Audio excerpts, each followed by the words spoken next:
হয়রান হয়ে গেছি গা কে লিগা আমি সবই দেখছি সবই জানি কিন্তু এই দিলটা নাদান হয়নি এর লিগে আমি হয় না আমি সবই জানতেছি সবই বুঝতেছি কিন্তু যেগুলি বলতেছে সবগুলি একটু বোমা দিতেছে বুঝছো কিন্তু আমি এই হয়রানি কে লিগা শুধু একমাত্র আমার দিলটা লাগাইতে পারি যেদিন আমি দিল লাগাই দিব ওদিন আমার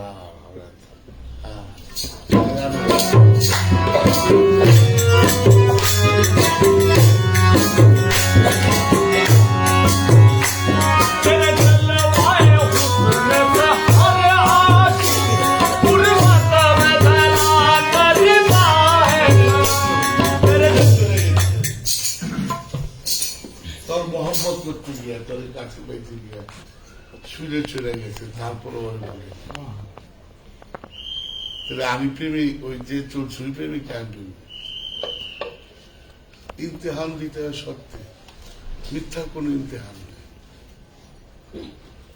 এই জগতে যারাই আসছে বাবা সবাই একটা ইমতেহান দিতে আর ওই ইমতেহানটাই হলো তোর জীবনের সাফল্য ওটাকে ছোট করে দেখো না কেন সবাই ভিতরে কেন আমরা যারা কলুষিত মন শয়তানযুক্ত মন আমরা অনেক কিছু ভাবতে পারি অনেক কিছুই করতে পারি কিন্তু একজন মুমিন যে ঈমান এনে ফেলছে সে সবকিছু পারে না এরা হলো পবিত্র পবিত্র এই ত্যাগ দেখেই পবিত্র হয় কথাটা বুঝছো তুমি কও যারা আল্লাহ দেখছে তাকে পিছিয়ে যাবো না যারা আল্লাহ দেখে নেই বললাম সে ওকে পিছিয়ে যাবো কার পিছিয়ে আমি যাবো আমার তো যাইতেই আমার বলছে একটা ওই পথ চড়তে বলছে এটা কলি জামানা অনেকে অনেক আল্লাহ রাব্বুল আলামিন বলছে এই সময় অনেকে অনেক কিছু দাবি করবো আমার নবীজিও বলছে কিন্তু তোমরা সত্য যেটা সত্য যে আল্লাহর দিদার পাইছে যে রসুলের দিদার পাইছে যে মাওলা আলীর দিদার পাইছে যে ইমাম হাসান ইমাম হোসেনের দিদার পাইছে তার তো কিছু লাগে না কথাটা বলছে আমরা তো ওই সিলসিলার মধ্যে আছি কিন্তু আমরা তো মোল্লা মুন্সির মতো না তোতা পাখির মতো মুখস্থ করে এই করেন ওই করেন কিন্তু ওইও জানে না যেটা আমি ওকে চ্যালেঞ্জ করি যেটা কুয়া পারে যে জান্নাত কই আর জাহান্নাম কই এটা কোন জায়গা পৃথিবীর কোন জায়গায় কোন স্থানে এটা অবস্থান করে এই জান্নাত এই জাহান্নাম আপনি একজন জান্নাত পাঠাই দিলেন আপনি নিজেই তো জান্নাত ছিলেন না আপনি কারে জান্নাতে পাঠাইলেন আবার আমার জাহান্নামে পাঠাইতেছেন আপনি ওই জাহান্নামও ছিলেন না জাহান্নামটা কই এর বিশ্ব ব্রহ্মাণ্ডের বাইরে না বিশ্ব ব্রহ্মাণ্ডের ভিতরে তাহলে কি করবে মনে করো উজু করছো পবিত্র হইছো আবার মসজিদে বাইরেছো অপবিত্র হয়ে গেছো এটা কিন্তু আমি কিন্তু তোমাদের গবেষণার জন্য বলতেছি বুঝার জন্য যে এটা কেমন পবিত্র হইলাম যে পবিত্র ভাঙ্গা যায় কিন্তু কোরআন বলছে একবার পবিত্র হইলে আর কোনোদিন সে অপবিত্র হয় না কথাটা বুঝছো ওনাদের যে ভুল বুঝবা এই জন্য লালন ফকির বইরা গেছে মন যার হয়েছে খাঁটি এই মুখে যদি গলত পরে খোদা তাতে নারাজ নই রে যার মন খাঁটি হয়ে গেছে ওই মুখে আর ওইটা সুন্দর লাগে উনি যে গালিটা দেয় উনি যে অহংকারটা করে উনি তো জানে তারে নিয়েই করি আবার বলতেছে কাম করে না নাম জপে না শুদ্ধ দিল আশেক দিবানা হ্যাঁ নামও জপে না কামও করে না বুঝছো তাহলে কেন ওনার হৃদয়টা শুদ্ধ মানে খান্নাস মুক্ত করে ফেলছে প্রাণ থেকে তখন সে হয়ে গেল শুদ্ধ দিল এ আশেক দিওয়ানা তাইতে আমার সাই রাব্বানা হ্যাঁ তাইতে আমার সাই রাব্বানা ঠাই মদত সদাই দেখছো কোন জায়গায় দিচ্ছে, একটু বুঝতে হবে। আমি একজন আল্লাহর ওলির পিছে থাকি, আমি একজন ওলির পিছে, যেটা সত্য। যারা এদের সিলসিলা যারা সবাই রসুলকে দেখছে, যে রসুলকে দেখতেছে আল্লাহকেও দেখছে। কথাটা বুঝছো না বাবা? আমরা তো যে দেখছে তার পিছনে, মানে আমরা তো এটা না যে দেখে নাই তার পিছনে, মানে মোল্লা মুন্সি তো দেখে নাই। ওই এরা যদি দেখতো তাহলে তো আখলাক স্বভাব অনেক পরিবর্তন হয়ে যেত। কিন্তু ইসলাম মুখস্থ করার বিষয় না, ইসলাম হইল আত্মদর্শন, নিজেকে দর্শন করা। এই আত্মদর্শনটাই হল, যেমন আমি নামাজ পড়তে গেলাম, আমার কাজারে আদায় করতে গেছি, দেখা গেছে আমি আদায় করবার গিয়া আমি আবার ওই কাজাই করে আদাইছি। মানে এই যে আদায় আর কাজা এগুলি তো বুঝতে হবে বাবা।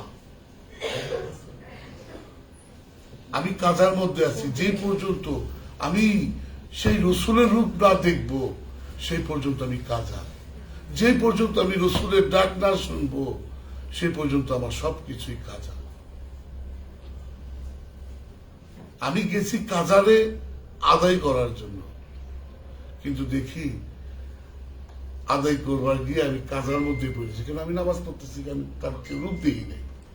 তাহলে তো আমার কাজা, এটা বুঝতে হবে, বুঝে নিজের জন্য বুঝতে হবে। সঠিক পথ পাইতে গেলে, সঠিকভাবে চলতে গেলে কাজা তো আমার হয়েছে, আমি তো দেখি নাই।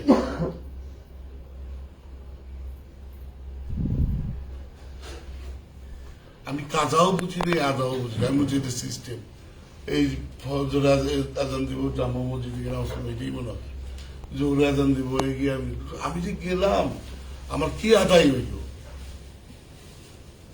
আমি যে ইবাদতে বসলাম, আমি প্রার্থনায় বসলাম, আমি কি আদায় করলাম?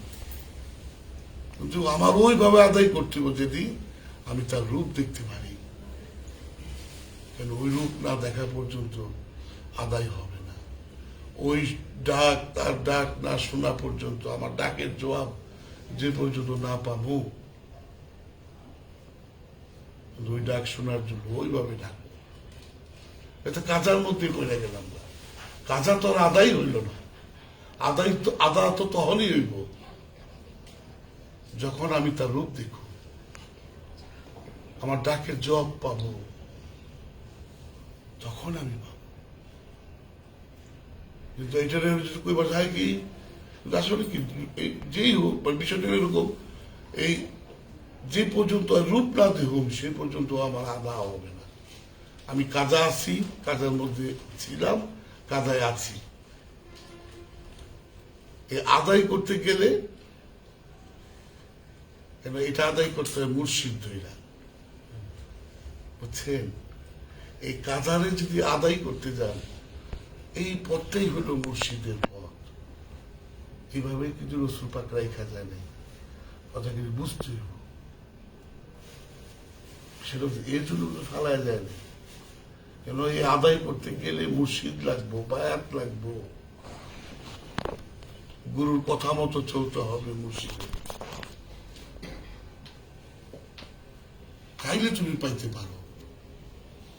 যদি সে তোমাকে দান করে, দান তো করে আমানুরে, দান তো ইনসানরে করে না, নাফসে করে না, দান কারে করে? আমানুরে দান করে। এটা হল লাস্ট স্টেজ, তারপরই হইল মানবকুলের লাস্ট স্টেজ, মানে এই পর্যন্ত আমানু।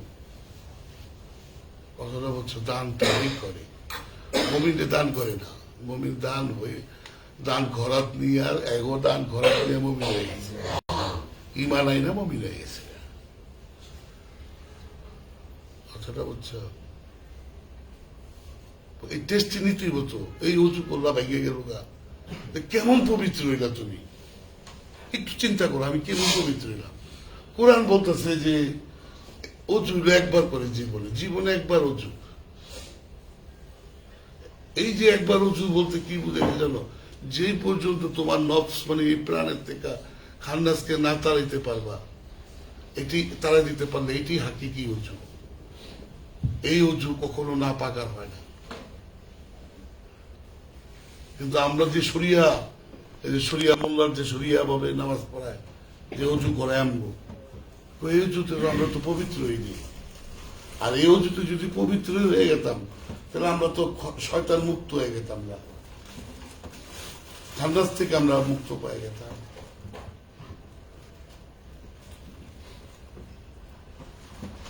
কিন্তু তোমরা যে অজু করে আল্লাহ পাইবার চাও, এই অজু দিয়ে কোনোদিনই আল্লাহ পাইবা।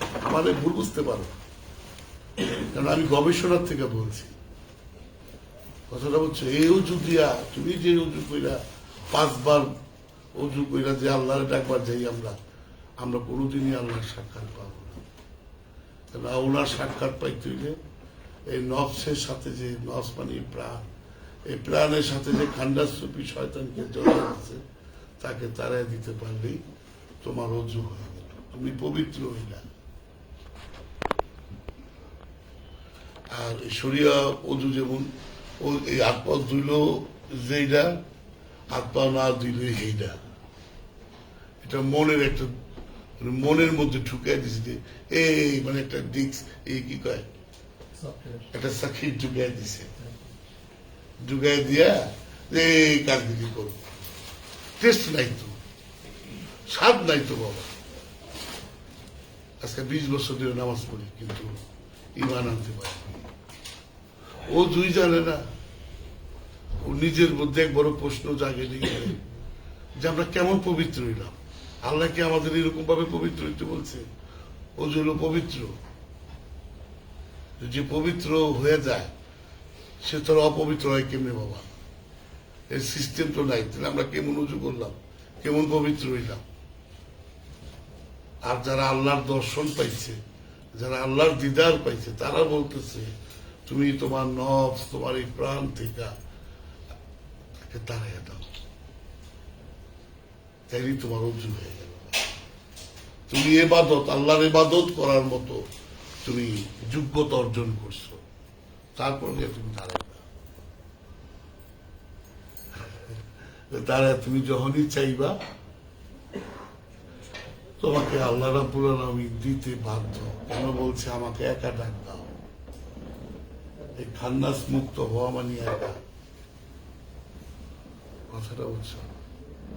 কেন খান্নাসকে আমার জড়াই দিছে, ইবলিসে দিছে চরিত্র, আর দুনিয়ার নবী দিছে মরদুদরে, আর যে শয়তান হইল পথভ্রষ্ট। ওই লোকটা হইল পথভ্রষ্ট। মানে একটা ট্রেন কিন্তু তার লাইন দিয়ে যেতে, একটা গাড়ি কিন্তু তার রাস্তা দিয়ে যেতে, রাস্তার বাইরে দিয়ে গেলে অ্যাক্সিডেন্ট, তাই না? ট্রেন যদি তার লাইনে দিয়ে যেতে, লাইন থেকে বাইরে যায় অ্যাক্সিডেন্ট। ঠিক এরকমই লাইনে থাকবা, তুমি পথভ্রষ্ট হবা না।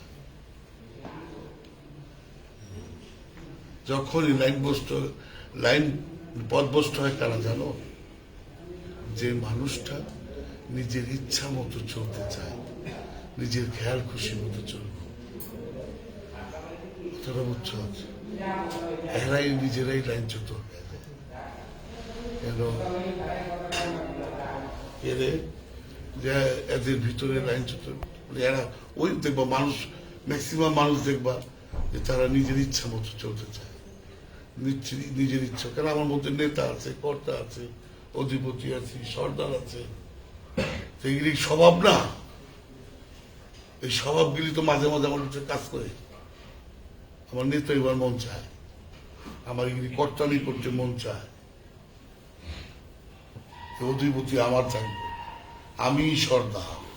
হয়ে যাবে, তুই কেতে বাইরেছিস তাইলে তাইলে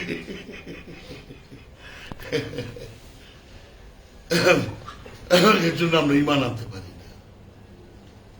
আমরা এই খাসলতগিরির কারণে আমরা ইমান আনতে পারি না। ইমান তেমন না, লা ইলাহা ইল্লাল্লাহু মুহাম্মাদুর রাসূলুল্লাহ ইমান। কথাটা বুঝছো?